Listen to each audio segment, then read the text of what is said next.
Good afternoon, everyone. Here we are on an October afternoon. Actually, it's been cold today. Very special guest, very special book that we're going to talk about. This new book that just came out. And I know it takes a little bit for notifications to get out there. We're going to talk to the author of this book, Dr. Nathaniel Jensen. He's taking on Darwin. Well, Darwin is not with us anymore, but his book still is. And so Darwin still reverbs through the halls of secular institutions and sadly many Christian institutions around the world. And so we, of course, are doing our best to challenge the evolutionary establishment and also challenge those who are compromising in Christian institutions concerning evolution millions of years. And so it's interesting, we have this book called Replacing Darwin. I want to talk to Dr. Nathaniel Jensen. Dr. Jensen, you're one of our researchers, writers, speakers. I'm just looking around the wall here, all sorts of weirdo diagrams around here. I think I was a pack rat. Yeah, look at all this. And we have this interesting, what is this up on the wall here in this frame here? I can't read it, but it's something with Harvard, so I figured I should put it up on the wall. So it's something from Harvard University. So just tell us a bit about your qualifications, first of all. That's my official PhD certificate from Harvard. Did my undergraduate degree in Wisconsin Parkside. The alums affectionately called it the dark side, but it was the Parkside for me. So in Wisconsin. In Wisconsin. That's where the Freedom from Religion Foundation is centered. That's where the headquarters is. Okay. And they're a group of unabashed atheists who oppose us and oppose you. And I came out of that. So, what did you specialize in your PhD? In PhD was in cell and developmental biology, which is just sort of a catch-all category for what I did, but more practically on adult stem cells. Oh, really? I was doing research that didn't necessarily directly interact with origins, but we had plenty of Bible science controversies to deal with in graduate school then. So you would have heard evolution a couple of times. Because we're dealing with just the way the world operates now, I had virtually no engagement with evolution. And we were working on the immune system, so someone would say, this element of the immune system is conserved through evolution, and we'd move on, but there was no interest in where did this come from and how did it evolve. It was, how do these cells operate today, and can we use them for therapy? Now, wait a minute. Bill Nye said, unless you believe in evolution, I mean, that it holds everything together, that it's basically the whole foundation of biology, but for your study at Harvard University, it was not. And the deep, dark secret is knowing where something comes from really doesn't impact dramatically how we do science day to day. How I understand the physics of that butterfly wing, how I understand how stem cells divide, whether or not vitamin D plays a role in bone stem cell interactions, and those sorts of things. So, yes, contrary to popular notions. Just ignore me. I'm just starting up my Facebook here. Great. So that I can have us here, so that I can read the comments, so that I can ask you any of the questions that come on here. So they'll say nothing in biology makes sense except in light of evolution, but that's not true. That's something that's superimposed on top of what we understand, and you can do excellent research. I mean, it was a 20-plus person lab, lots of money flowing into it, and big name publications coming out, but we weren't doing evolution. We were doing basic operational science on how do these cells operate and how can we use it to cure patients in the clinic. See, I think that's important for people to understand, because young people today at high school, for instance, are all indoctrinated. If you don't believe in evolution, you can't do science, and that's just simply not true when it comes to operational science. Exactly. Because when you talk about evolution, you talk about origins, and I suppose that would affect someone's view of, hey, if you thought that everything evolved by chance random processes, then maybe the designs aren't real good, or what they call design is not real good. Whereas if you say that God created everything, even though it's a fallen world, nonetheless, we could look at God's design and see what he did, and maybe we could copy that, which actually has happened many times. Yeah, and there is, and I've sort of been surprised myself about how much overlap I'm beginning to see between the origins and the operational, in the sense that, think about DNA, and I talk about this in the book, evolution does expect things to look broken by and large. That's what they've been proclaiming. Our DNA, our genetic material is filled with junk and leftovers of evolution, and that leads to real practical implications for how we understand human health. That's one of the hottest areas right now. Why is my body degenerating? Can you predict whether or not I'll get cancer from my DNA? And they're approaching our DNA from the perspective of most of it's non-functional, and they've been really shocked to find, and it's actually still, I can't say they found because they're still hotly debating how much function there is in our DNA, but there's a real impact on how long I'm going to live or whether or not I'm going to be cured. And how we understand the answers to these questions, how we look for them, depends on where you think this came from. So there is, in certain cases, a definite overlap and a very different expectation if you say the human genome was created, the human DNA was created, versus it's the result of chance and time and mistakes over millions of years. What's interesting, I think, about the hard sciences, unlike maybe social sciences, but hard sciences, at the end of the day, you still have to deal with the facts. Right. And so even the evolutionists are slowly conceding, okay, maybe we should change how we understand human health, but could we have gotten there quicker if we didn't start from the evolutionary perspective? If you said all this DNA that you say has no function actually has a function, we just don't know what it is, let's have a look for it and let's understand it, maybe they would have advanced a lot more quickly. Yeah. So you've written this book that just came out. In fact, the first printing sold out. Replacing Darwin, there it is there, and it's not for the faint-hearted, I would say, in the sense that you've got to know a little bit about genetics, right? What I like to tell people is we definitely get into the weeds by the end of the book. It's not one of these books where you can, it's not like the answers book where you can kind of just pick a chapter and let me find the answer. This is something where I assume the reader doesn't agree with me, and I've got to persuade them. And to me, the biggest hurdles to overcome with a reader who says, no thanks, especially in today's culture. What do they view me, you, anyone who says creation? Oh, you're dumb, you don't know what you're talking about, or I've heard it all before. So we have to get into some of the weeds because to say, yes, we actually do what we're talking about. And when you say get into the weeds, you get down into the cells, you get down into the DNA, right? And and actually people want to plow through it, even if they don't get all the technical information. They'll get the gist of it. So first of all, before I want to get you to explain a little bit of what's in here, because you say replacing Darwin. I mean, that's a pretty big, bold statement. You're saying Darwin's Origin of the Species is not correct, and this replaces it. And I want to know what the conclusion is here when people go through this. But let me ask you this question. Have you sent this to any ardent evolutionists or well-known evolutionists? Yes, and that's part of our strategy. We think this book, let me back up for a minute and say, I really tried to make it as accessible to everyone as possible. There's a glossary for the technical terms. I had some lay people review it, and they said, the glossary helps, but you define your terms every time you use them. I try to strip away the jargon as much as possible. And the book starts with Gregor Mendel, and I say, hey, if you can follow green pea seeds, yellow pea seeds, that's where we start. We're not starting assuming that you've taken a whole bunch of genetics. I'm saying we know nothing. Let's just go back to what Darwin knew. Yep. So if you can follow Darwin's book, that's where we start and say what's happened since then that's dramatically recast how we understand this question. So have any evolutionists read it or refused to read it? Or I remember you tweeting about this and looking at the responses to those tweets saying, well, send it to some evolutionists, and little did they know that we actually have sent it to some of those well-known evolutionists, one of whom I personally contacted, and he immediately replied. I was honored he actually would reply to my email. Okay, and very well-known evolutionist. Yeah, and politely said, no thanks. I think that you all just fit your facts to conclusions. I have no interest in helping you along these lines. I'm not going to look at it. He's still going to get a copy. But so wouldn't even read it. Perhaps the atheists should coordinate their responses to this book better.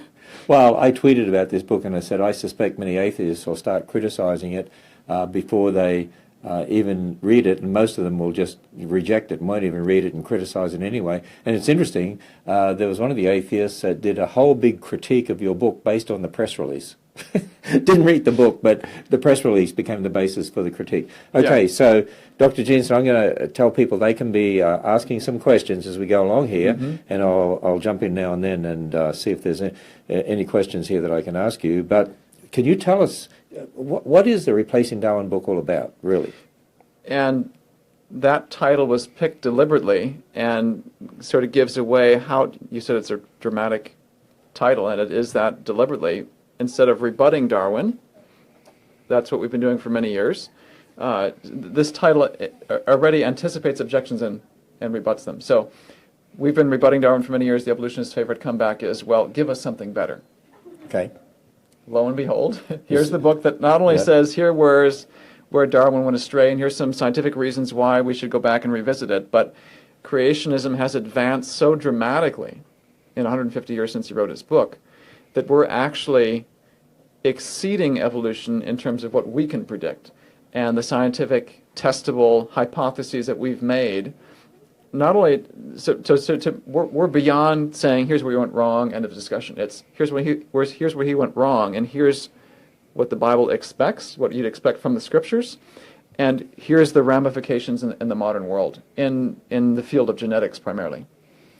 And so when you do the origin of species, you're showing that speciation hasn't been understood correctly, and if I'm right, that speciation, there's an incredible potential for variation to show you could have rapid speciation, and that you don't need hundreds of thousands or millions of years for all the different species that we have. Is that correct? Yeah, and one of the first points I make, give me some reasons why we should go reopen a shut case. That's what someone I think would say to me if they're an evolutionist. Why are we revisiting a topic that's so old and done and settled? I say, well, first of all, his book is The Origin of Species. How many species did Darwin know in 1859? Less than 15% of what we know today.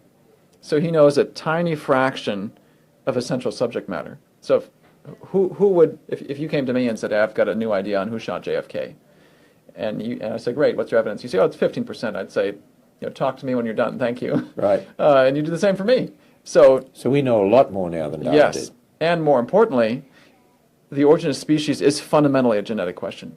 The reason species exist is because there's something that's inherited. We define species by their traits, but traits are defined by inheritance by DNA.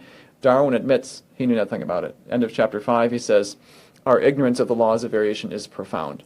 He doesn't even use the term genetics because it wasn't even invented in 1859. It's the early 1900s. There's so much that's advanced. The most important field of science on this question didn't even exist in his day.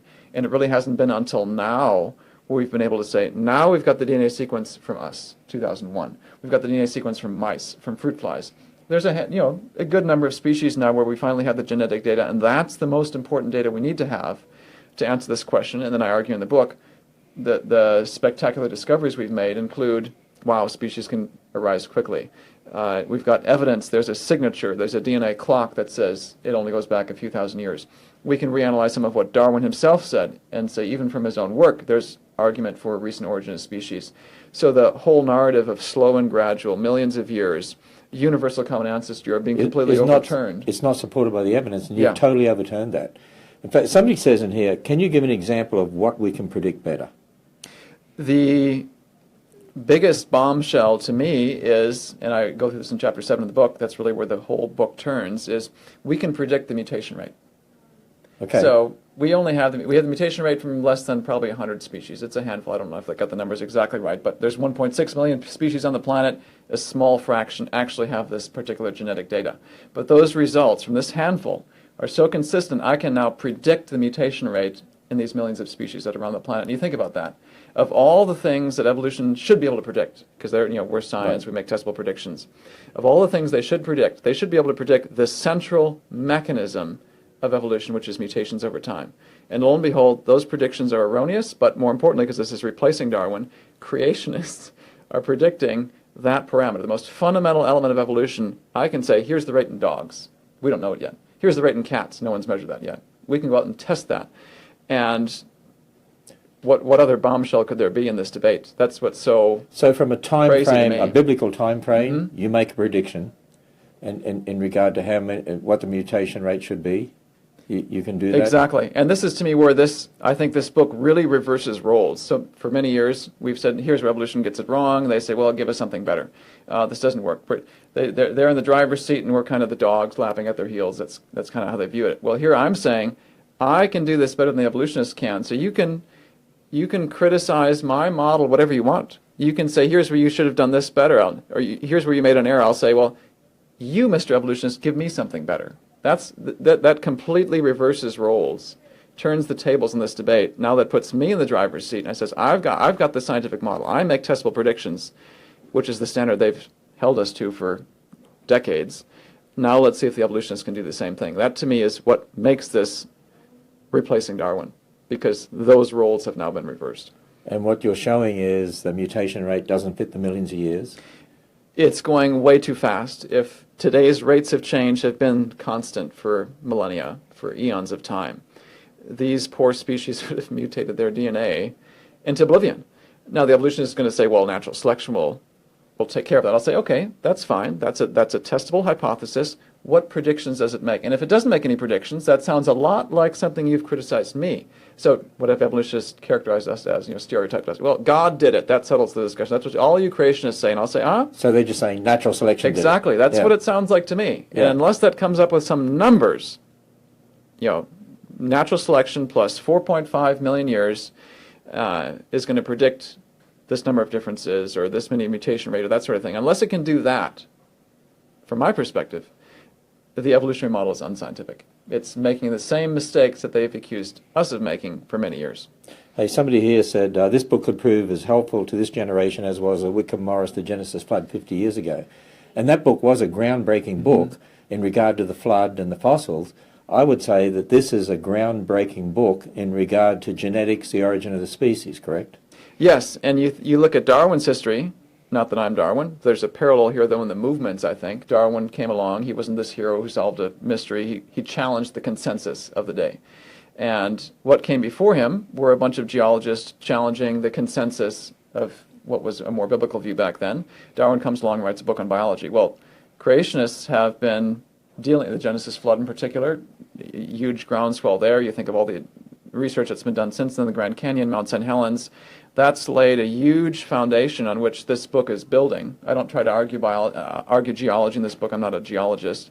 I reference the geologic work my colleagues have done, which makes testable predictions, and then build a biological framework on top of that. So, and we're challenging the scientific consensus now, just like Darwin did back then. And so when people say, oh, this is settled science, we'll tell that to Darwin, because if we would have said that back then, we wouldn't be in this position that we are today.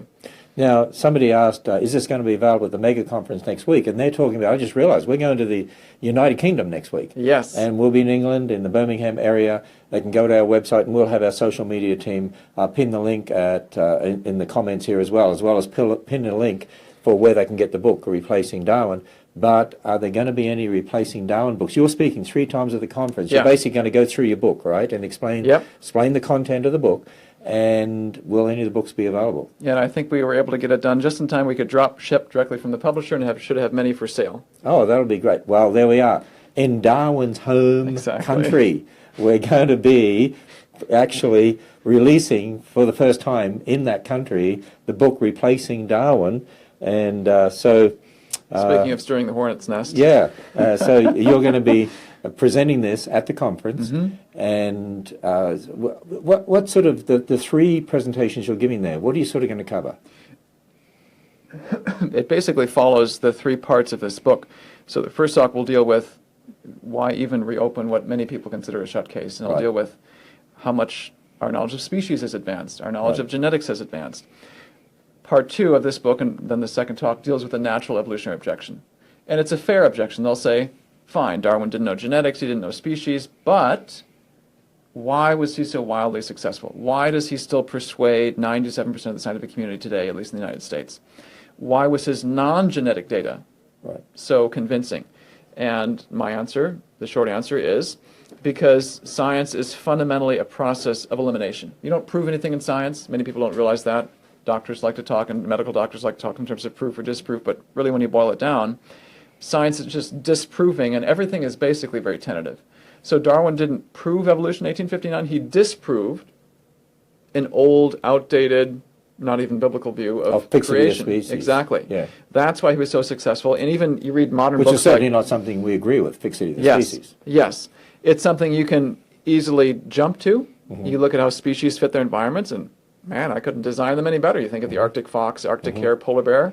If I were to design a polar bear from scratch, I don't think I'd come up with something much different. So it's easy then to say, well, maybe it's always been there and designed from the start. Well, no, that's not true. It's not even the biblical position. Noah's flood would have dramatically resculpted the earth, for one. But even people like Jerry Coyne to this day, in his book, seems to think creation is that. So he's stuck in 1859 when he's thinking about creationism. And all of Darwin's evidences, and you'll have to read the book and come to the talk if you don't believe me, are no longer relevant. They eliminate species fixity. They don't eliminate the modern creationist view. So one of the other things that's changed, not only have we started with the scripture and said, well, what should we expect in nature? Migration, just like Darwin said. Some common ancestry, just like Darwin said. The other thing that we've matured on is understanding design. So some of his favorite, and even today, it's still the textbook arguments for evolution. The pattern in which life is organized, the fact that our forelimb is structured similar to the forelimb of dogs and birds and whales and so forth. Well, now we can look at what humans have designed. We've become much more rigorous in saying, you know what, humans design things in a groups within groups pattern. Humans design cars with the basic underlying anatomy and structure. And those are some of the arguments I go through in detail in the book and point out, no, in fact, when Darwin said, I don't see any reason design-wise why you could do it this way. In fact, humans, for whatever reason, I don't know the reason, we just happen to naturally make things in these patterns in ways that overlap the same expectations that Darwin had. So it worked back then, but science is always changing. Science is always tentative. Just like evolution has changed since Darwin, and it has to because he didn't know anything about genetics. They've updated it. Creationism has been updated, and so that old view is no longer relevant. And then talk 3 is, now that we know he took a risk, now that we can recognize that we're basically from a blank slate again, those old evidences are no longer relevant, what does genetics actually tell us? And so we see... So operational science, yes, genetics, in the present, using your 5 senses, investigating genetics, what does it tell us, and what are you going to say? The first question is, where do all these genetic differences come from? So between me and you, between us and anyone else on the planet, basically, on average, there's 4 or 5 million differences. Where do those come from? Evolutionists are, that's the biggest question then in the origin of species debate. What is the source of the differences that we see? Because that's that's what tells us, a head, 2 eyes, 2 ears, so forth. The evolutionists are going to say, ultimately, everything is the result of mistakes. They don't invoke anything else, ultimately. For the creationists, there's 2 options, at least 2 options. Yes, there's going to be mutations since sin and the fall and the curse and so forth, and we see the evidence of that in disease and so forth. But, and I go through about 4 independent lines of evidence in the book. All of them point to the vast majority of the differences between me and you were probably created in Adam and Eve, and they've just been reshuffled over time. And that returns us then to something we discussed earlier. That predicts then the vast majority of differences are functional. They've been designed for a purpose from the beginning. They're not the result of mistakes over time. So that leads to, we have testable predictions now on human genetic function. We have testable predictions on how many differences should accumulate, and the patterns and the structure of these differences in our genome. It gets and with your predictable, testable differences, then you go out and actually look at the differences. Exactly. And they match up? Yes, and we can see, I think, here's to me the biggest and most exciting ramification of this that I'm working on right now. If all of our differences are just 6,000 years old and reflect only 6,000 years of change, well, what's happened in 6,000 years? What's happened since the flood? 4,000 years, 4,500 years or so. Human history. Now, that will leave a stamp on our DNA. The transatlantic slave trade will leave a stamp on our DNA because you have African descent people being forcibly moved against their will to the New World. You should see the signature of the Roman Empire where there's conquest and pillage and rape and so forth. So all of these things, you should see the human history here. The evolutionists will say, well, that's much too recent and the DNA is much too long. That's not technically possible because it's been too long and that's too quiet a signal. I'm saying, no, if it is really this recent, you should be able to see real extra-biblical history that no one's going to dispute. What evolutionists is going to dispute the existence of the Roman Empire, the fact of the transatlantic slave trade, and I think we've already got good preliminary evidence. I didn't put it in the book because this is something we're still evaluating. But that's the sort of predictions it leads to. The history of civilization should be recorded in my DNA and your DNA, and we're just beginning to see that now. Is that right? That is absolutely fantastic. Somebody said here, the book is remarkable, readable, considering the content and value. And I'd add, and considering it's been written by a PhD from Harvard University, an egghead, who, like such me. People usually don't know how to communicate. Exactly. Should I say that? Exactly. That's why I had reviewers to say, hey, help me make this accessible. So there's a lot of different comments here, and they said that's why I like AOG, because you seek the truth and back it up with scriptures, and of course doing research and accurate research here. So we don't want to make this too long, but you're going to be speaking in the United Kingdom, going to be speaking over there in England next week, and I'll be speaking there too at our big conference over there in Yeah. England. I think we've got close to 1,500 people coming, and coming from Fantastic. all over Europe. And so this book's going to go all over the United Kingdom and all over Europe. And a number of people here said it's on their Christmas list now, and that's what they want for Christmas. Somebody asked why you're wearing a pink tie. You actually like pink ties? I don't remember if I purchased this or if it was purchased for me, but I remember you made a comment before we started, and I thought I should leave it on just to make it spicy. Because I wouldn't wear a pink tie. But anyway, Dr. Nathaniel Jensen likes pink ties. But hey, just to mention again, Replacing Darwin, it's brand new. But the thing that excites me about this, it is really, you've how many hours of research do you think you put into this? It represents 8 years of my work and probably a year of writing and revising. And the whole time I've been writing this, I've had a very specific audience in mind. I spent I don't know how many years writing and rewriting because I couldn't keep a consistent audience. I said, you know what, I'm writing for someone who doesn't agree with me. So the whole book is in its tone, in its approach, all designed to say, let's have a reasonable discussion, not to belittle people, saying, I assume you don't know anything about the scripture, I assume you don't agree with me. Let's walk through these evidences and see where we end up. And it's a lot of genetics, but nobody's ever done this before. And it's intriguing to me that you produce a book like this. You know what's intriguing? I hear the evolutionists out there saying creationists don't do research, and they don't do in-depth research, and so you do in-depth research and you publish it in a book. We're not going to read it because it's written by a creationist. And I'm inviting feedback. I say, it's replacing Darwin because there is a way now. We say we've exceeded, but it makes falsifiable predictions. If you don't agree with it, we've got a way to do it in the lab now. We've got predictions. You find a problem with what I say, well, let's go out and test it. This is an invitation then to all of our opponents to say, let's engage, let's have this discussion, let's put this to the test. Which is the idea that actually works better in the lab? We can do it now. And you know what's interesting to me, and we're finding this with Dr. Snelling's research in geology too. I mean, you sent this to a leading evolutionist, but he says he's not even going to read it. And when I tweeted about it and put it on my Facebook, there are atheists that said, this is ridiculous. Because it's written by a creationist, I mean, immediately it's wrong. There's nothing in here that's correct. It's written by a creationist. You know what you're talking about because you're a creationist. The bias out there, it's a spiritual issue really, doesn't it? It comes down to the issue of the heart. And, people just, they're willingly ignorant, just like the Bible says. And I would invite anyone.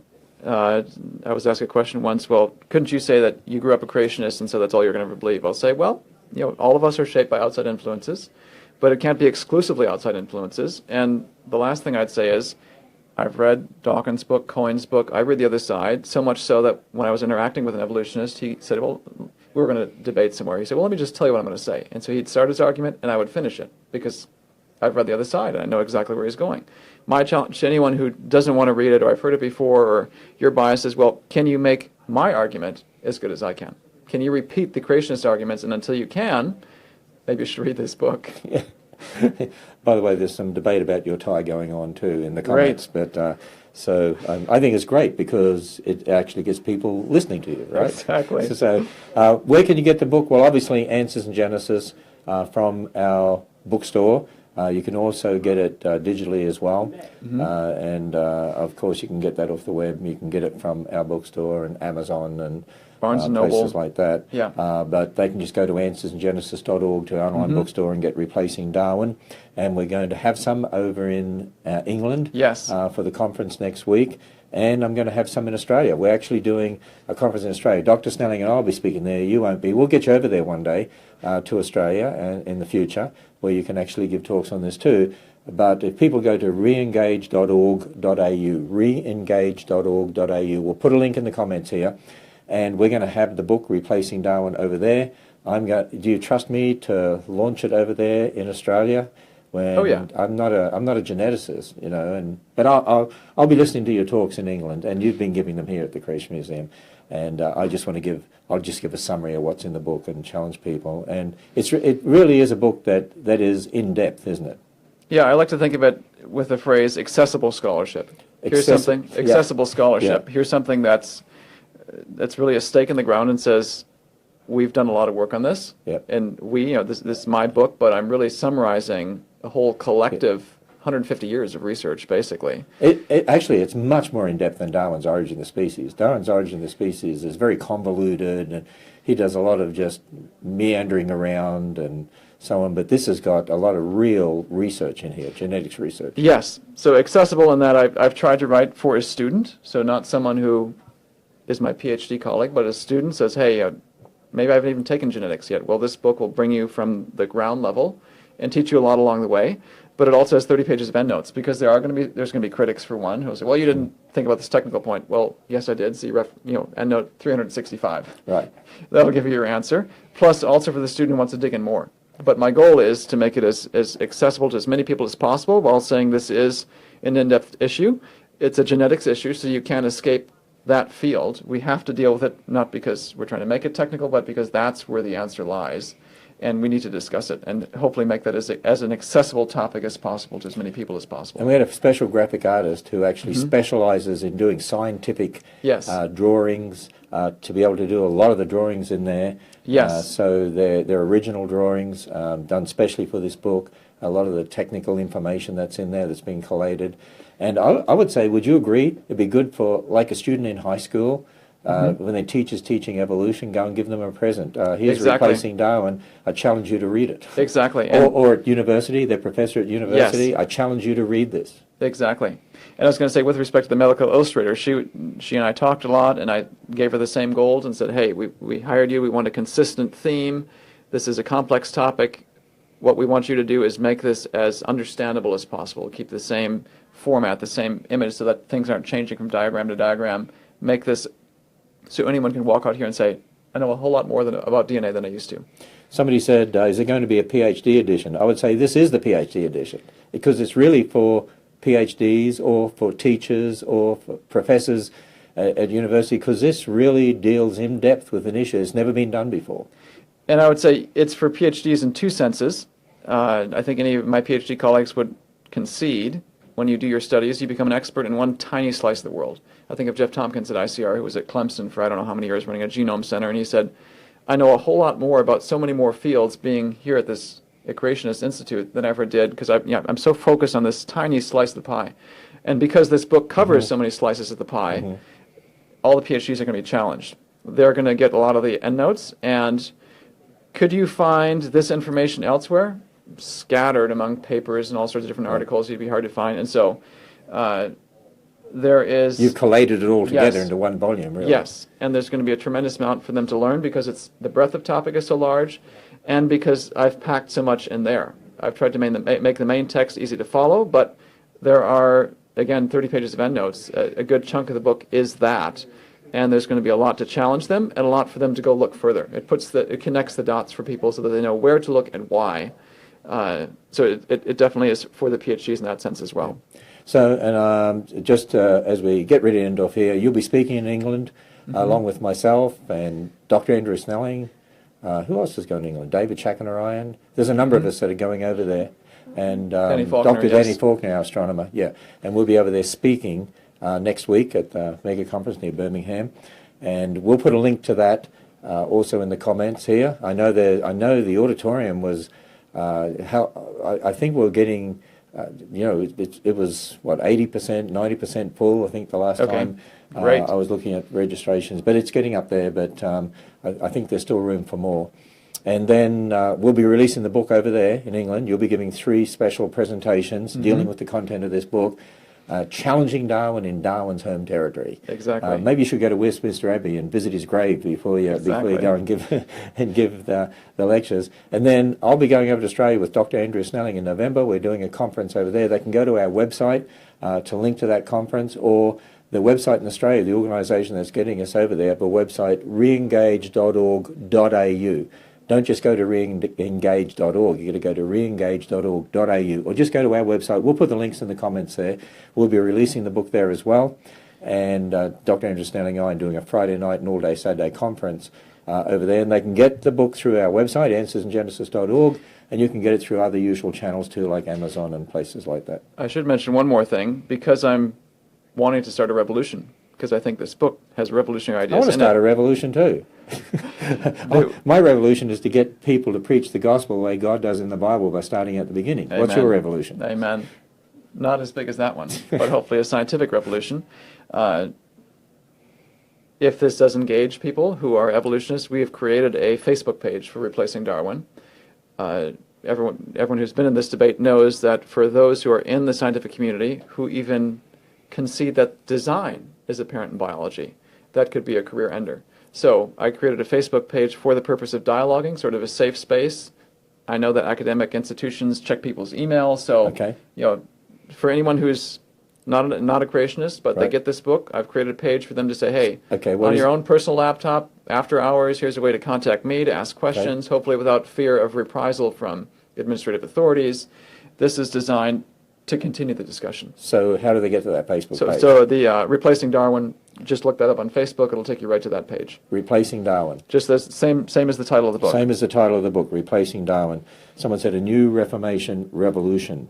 And someone said they got a different title for your book, Darwin Dismissal. That's probably not an accurate one, because Chapter 4 is basically Darwin's argument stated again. So I think there's a lot that even if you just read the first few chapters, even evolutionists will say, this is really familiar. And where is he going with this? Because some of what Darwin observed was correct. yes, he was trying to argue against an archaic, inaccurate, we'd say now inaccurate view of creation. So Darwin had to demonstrate to his audience, yes, species have migrated. And so we'd respond to that by saying, yes, they've migrated. And I can make the same argument he does. And I'm engaging what he says. In fact, one of my strongest arguments for a recent origin of species comes from Darwin's first two chapters. So it's not a dismissal of Darwin, it's an engagement of Darwin and an examination in light of modern evidence. But Darwin interpreting it all on the basis of millions of years of evolution, Yes. that's where it's incorrect. Yes, he And doesn't you try show to that. demonstrate that timescale, he just assumes it, and I say, well, some of his own data, if he was looking at it carefully, Goes against might the lead you to timescale. the opposite conclusion. Okay, just a warning here, okay? This is a warning for you. It's a warning for me too. Bring warm clothing, and it rains a lot here in the UK. So we got to remember, we've got to take warm clothing, and we've got to take umbrellas and whatever. And we've actually had beautiful weather over here in the States. Somebody said here, after 500 years, because it's the 500th anniversary of the Reformation, Luther started on October 31st. After 500 years from Reformation, we now need a Reformation in science. And Amen. that's what you're hoping to start, right? Amen. A reformation or a revolution in science. So, okay, so we're going to end off this broadcast right here. Thank you, Dr. Nathaniel Thank you. Jensen. I look at this office and I think, wow, this looks like a guy that's doing a lot of research and busy. How could any organization come from this mess? Yeah, do you, it looks like random chance processes here. You need to design your desk a bit better here. Exactly. So Replacing Darwin, and we'll have all the information pinned in the comments here. You can go there to find the links on how to get it. You can get it in the UK through the UK Answers in Genesis Yes. bookstore, answersandgenesis.org bookstore for the UK, but it'll be released first of all at the conference Yes. next week. With that, we're signing off here from Answers in Genesis in Petersburg, Kentucky.